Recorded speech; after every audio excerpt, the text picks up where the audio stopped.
위주교회 성도 여러분 안녕하십니까? 저는 뉴욕에 있는 퀸즈교회를 섬기는 문인정이라고 합니다. 이번 한 주 동안 2024년 제4기 5과 선교를 거절하는 변명들이라고 하는 제목의 교과를 함께 연구하고 묵상할 수 있는 특권을 주신 하나님께 감사드립니다. 오늘은 넷째 날, 이제 드디어 11월이네요. 11월 1일 수요일, 사명을 피하는 변명, 불편한 대면이라는 제목의 말씀을 함께 묵상하겠습니다. 말씀 묵상에 앞서 잠시 머리 숙여 기도하겠습니다.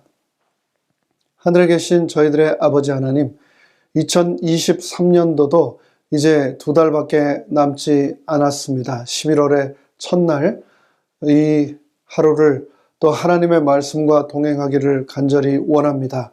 성령님을 통하여 내 삶에 지금 이 순간 가장 필요한 음성을 들려주시고 그 음성대로 살아가는 저희가 되도록 축복하여 주시옵소서.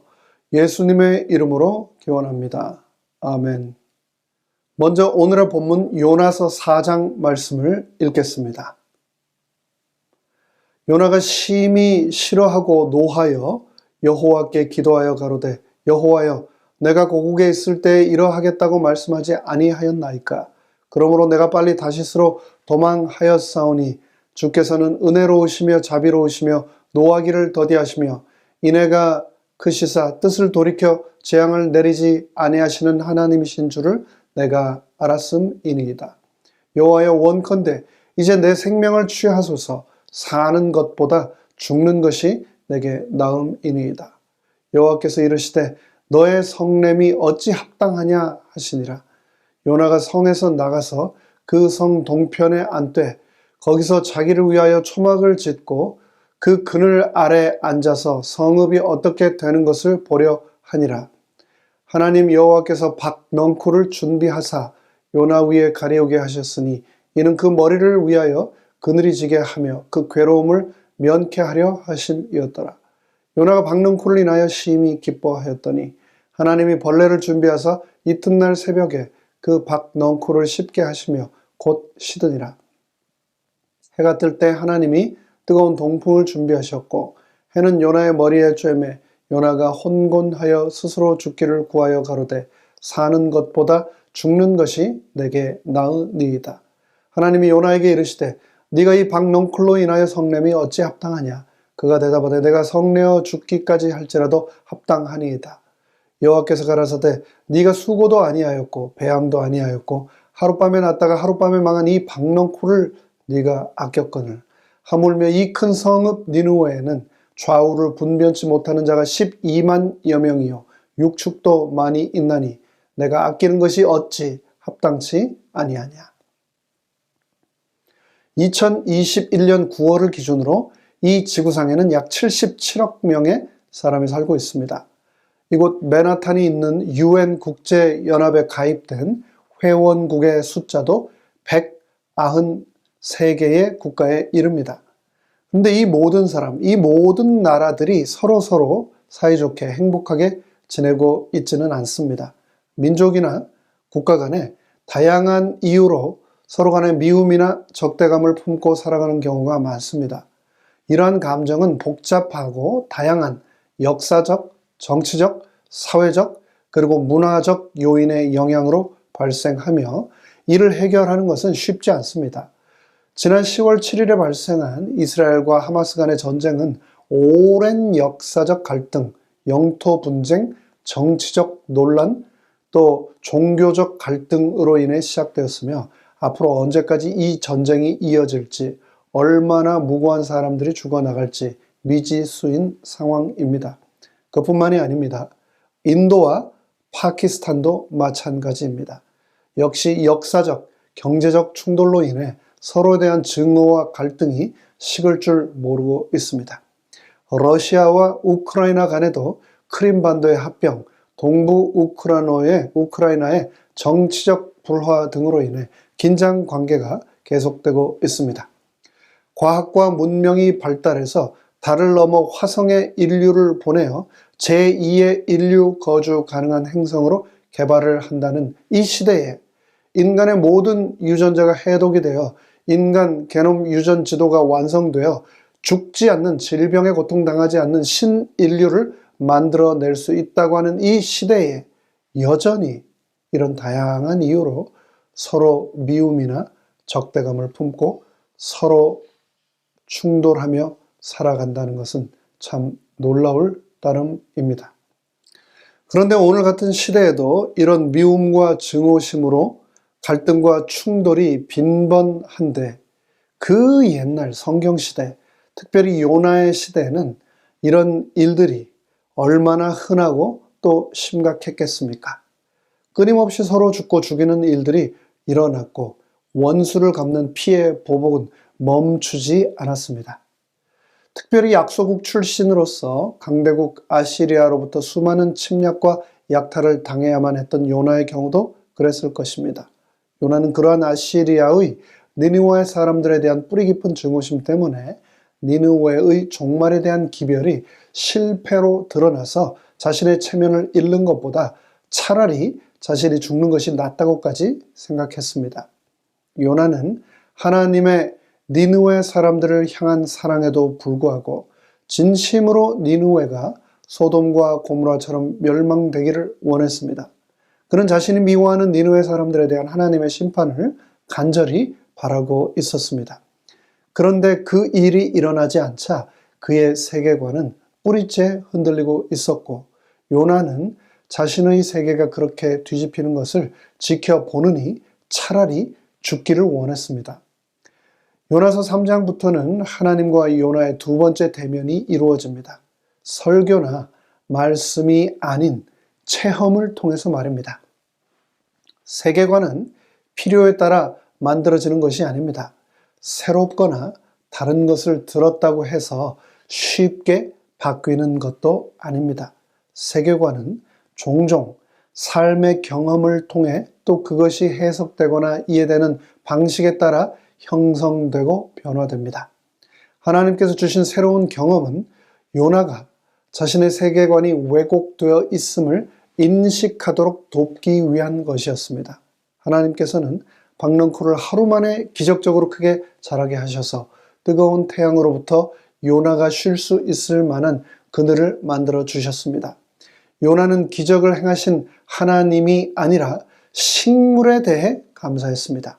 그런데 요나는 이 기적을 공로 없는 자에게 주신 과분한 기적이라고 생각하기보다는 자신의 선행에 따른 적절하고 당연한 축복이라고 생각했습니다. 그렇습니다. 세상에는 두 부류의 사람들이 존재합니다. 한 부류는 모든 것이 당연한 보상이라고 생각하는 사람들이고 또 다른 한 부류의 사람들은 모든 것이 과분한 기적이라고 믿는 사람들입니다. 요나는 그에게 과분한 기적으로 주어졌던 하루 만에 기적적으로 자란 박넝쿨을 자신에게 주어진 당연한 보상이라 생각했고 그 박넝쿨이 죽자 몹시 화를 냈을 뿐 아니라 자신이 어떤 사람인지조차 혼미해져 자살 충동까지 느낄 만큼 불행하다고 느꼈습니다. 혹시 여러분은 살다가 주위에서 이런 요나 같은 사람을 만나본 적이 있으십니까? 주어진 것들에 대해 감사하지도 않고 나의 선한 의도와 배려를 오히려 오해할 뿐 아니라 나를 공격하고 나를 해하려 하는 그런 사람 말입니다. 나는 전심으로 그들을 배려하고 사랑하고 내가 할 수 있는 최선을 다하여 대했는데 그 모든 것을 저버리고 나를 욕하고 오해하고 힘들게 하고 더 나아가서 해하려는 사람 여러분 다 겪어보지 않으셨습니까? 인생이 가끔 힘들고 불행하다고 느껴지는 경우들은 대개 이렇게 내가 선을 베풀었음에도 불구하고 나를 오해하고 욕하고 나를 비방하고 해하려는 사람들 때문인 경우가 많습니다. 그럴 때 너무 크게 실망하지 마시고 그렇게 선대한 나 자신을 바보라고 생각하는 그런 어리석은 생각을 절대 하지 마시기 바랍니다. 때로는 우리가 더 이상 그 누구도 믿지 말고 그 누구에게 마음도 주지 않고 그 누구도 내가 선대하지 않으리라 라는 생각까지 하게 되는 경우도 있습니다.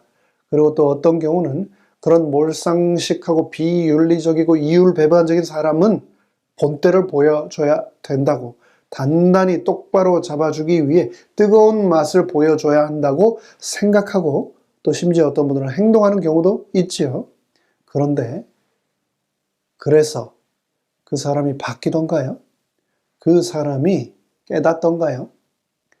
많은 경우 그래서 이 세상에 분쟁과 오해와 복수의 역사가 반복되고 끊이지 않는다는 것을 우리는 이미 충분히 경험하지 않았습니까? 요나가 딱 그런 경우였습니다. 그런 요나를 그러면 하나님께서는 어떻게 대하셨습니까? 성경 본문은 그런 사람을 어떻게 대해야 하는지를 하나님께서 직접 본문을 통해 아주 자세하게 실이해로 우리에게 말씀하고 계십니다. 4장 9절로 11절의 말씀입니다. 하나님이 요나에게 이르시되 네가 이 박농쿨로 인하여 성냄이 어찌 합당하냐? 그가 대답하되 내가 성내어 죽기까지 할지라도 합당하나이다. 여호와께서 가라사대 네가 수고도 아니하였고 배양도 아니하였고 하룻밤에 났다가 하룻밤에 망한 이 박농쿨을 네가 아꼈거늘 하물며 이 큰 성읍 니느웨에는 좌우를 분변치 못하는 자가 12만여 명이요 육축도 많이 있나니 내가 아끼는 것이 어찌 합당치 아니하냐. 하나님께서는 부드러운 음성으로 요나의 잘못이 무엇인지 말씀해 주셨습니다. 니느웨의 12만여 명의 하나님을 알지 못하는 불쌍한 사람들과 셀 수 없는 수많은 육축들보다도 이 박넝쿨 하나를 더 귀하게 여기는 요나 자신이 얼마나 어리석은지를 스스로 되돌아보도록 타이르시는 하나님의 모습이 너무나 감동적이지 않습니까? 이를 통해서 하나님께서는 우리의 고치기 어려운 문제들까지도 그분께서 우리 삶에 제공하시는 다양한 경험들을 통해서 가르치신다는 것을 다시 한번 확인할 수 있습니다. 이를 통해서 하나님께서는 우리가 가진 어리석은 생각들을 버리기 원하십니다. 이제 말씀 묵상을 마무리하겠습니다.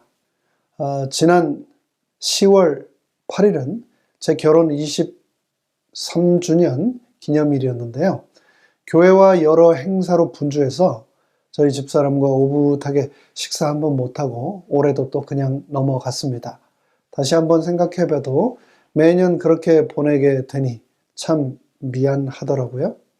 캘리포니아에 있는 저희 큰아이는 그날만큼은 아빠, 꼭 엄마랑 단둘이서 특별한 시간을 가져야 해 라고 하면서 저에게 신신당부를 하며 이곳 맨하탄에서 식사하라고 좋은 식당도 나름대로 검색해서 보내주고 또 이곳에 함께 지내는 동생들을 통해서 엄마 아빠 축하한다라고 하는 풍선과 사인도 만들어서 붙이라고 집에 아마존으로 그 데코레이션도 보내서 또 부엌에 걸어주고 나름 저희 부부에게 특별한 시간을 주려고 참 많이 애를 썼습니다.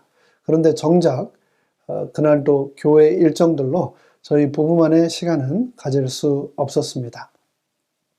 머릿속으로 제가 셈을 했더니 지난 23년간 제 아내가 저 때문에 저와 함께 15번 이사를 하며 한국에서 이 도시에서 저 도시로 또 미국에서도 동에서 서로 여러 주를 이사하느라 15번 짐을 쌌다 풀었다 했더라고요. 사실 그런 일들이 여간 불편한 게 아니죠. 그런데 저희 큰아이가 동생들에게 가끔 하는 이야기가 있습니다. There is a reason for everything. 다 이유가 있다라는 말을 동생들에게 하는 겁니다. 동생들이 불평하고 동생들이 원망하면 다 이유가 있어서 그런 거야 라고 얘기를 합니다.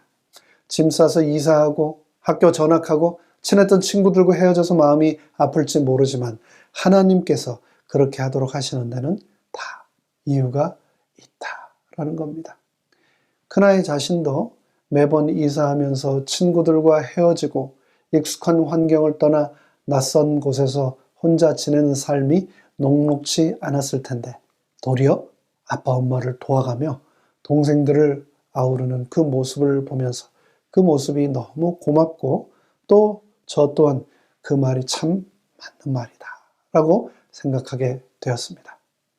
우리가 살아가면서 수많은 일상 속에서 겪는 불편한 일들로 우리 마음이 무겁고 때로는 이해가 안 가고 때로는 요나처럼 평생 믿어왔던 자신의 세계관이 흔들리고 변하는 일들이 있지만 그런 일들을 통하여 하나님께서는 내 삶 속에서의 어리석은 생각들을 떨쳐버리게 하시려고 하시며 그러면서 포기하지 않고 부드러운 음성으로 지금도 내 마음속에 속삭이신다는 것을 잊지 마시기 바랍니다. 오늘 하루도 혹 내가 겪게 될 불편한 대면을 통해서라도 나를 부드러운 음성으로 타이르시고 안아주시는 하나님의 은혜가 여러분과 동행하시기를 간절히 바라며 말씀 묵상을 줄입니다. 다 함께 머리 숙여 기도하겠습니다. 하늘에 계신 저희들의 아버지 하나님, 죄악 이 세상 정말 너무너무 불편합니다. 매일매일이 불편하고 매 순간이 불편합니다. 그런데 그 불편을 통해서 이곳 바로 이 때가 내가 영원히 사는 시간도 아니며 내가 영원히 살 집도 아니라는 것을 깨닫게 하여 주시옵소서. 우리 아버지 계신 저 천국으로 가는 그날까지 이 땅에서의 작고 소소한 불편들을 원망하지 않고 그 불편을 통하여 하나님의 뜻을 더욱 발견하는 우리가 되도록 축복하시고 인도하시기를 예수님의 이름으로 간절히 축원합니다. 아멘.